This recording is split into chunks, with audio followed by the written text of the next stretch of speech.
రామారావు గారు అయితే మైక్ పట్టుకుంటే నన్ను తిడుతుండే. మా హోమ్ మినిస్టర్ ఇచ్చున్నారు, నెత్తి మీద టోపీ లేదు, చేతిలో లాఠీ లేదు అని తిడుతుండేమో అంటే మళ్ళీ లోపలికి వచ్చి అక్క ఎట్లన్నా కానీ ఇట్లా ఉద్యమం నడిపిస్తున్నాం చూడు, జర చూసుకో అని చెప్తుండే నాకు.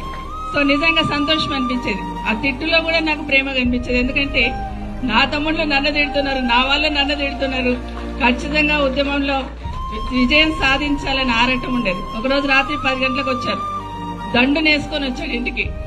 సరే వచ్చాడు కదా, లోపలికి వచ్చి కొంచెం కాఫీ తాగి లంచ్ టైం డిన్నర్ టైంకి వచ్చిన భోజనం చేద్దాం అంటేను, లేదక్క నా భోజనం తెచ్చుకుని గేట్ కాడ కూర్చొని తింటా ఈరోజు నా నిరసన అన్నాడు. రాత్రి 10 గంటలకు మా ఇంటి ముందు గేట్ ముందు కూర్చొని తింటానంటాడు.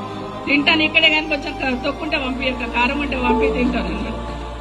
సో అట్లా ఉద్యమం నడుస్తున్నప్పుడు కూడా అనుబంధాలు ఒక్కొక్క సంఘటన గుర్తు చేసుకుంటే ప్రతి సంఘటనను కూడా ఉద్యమానికి అనుకూలంగా మర్చుకున్నారు కేసీఆర్.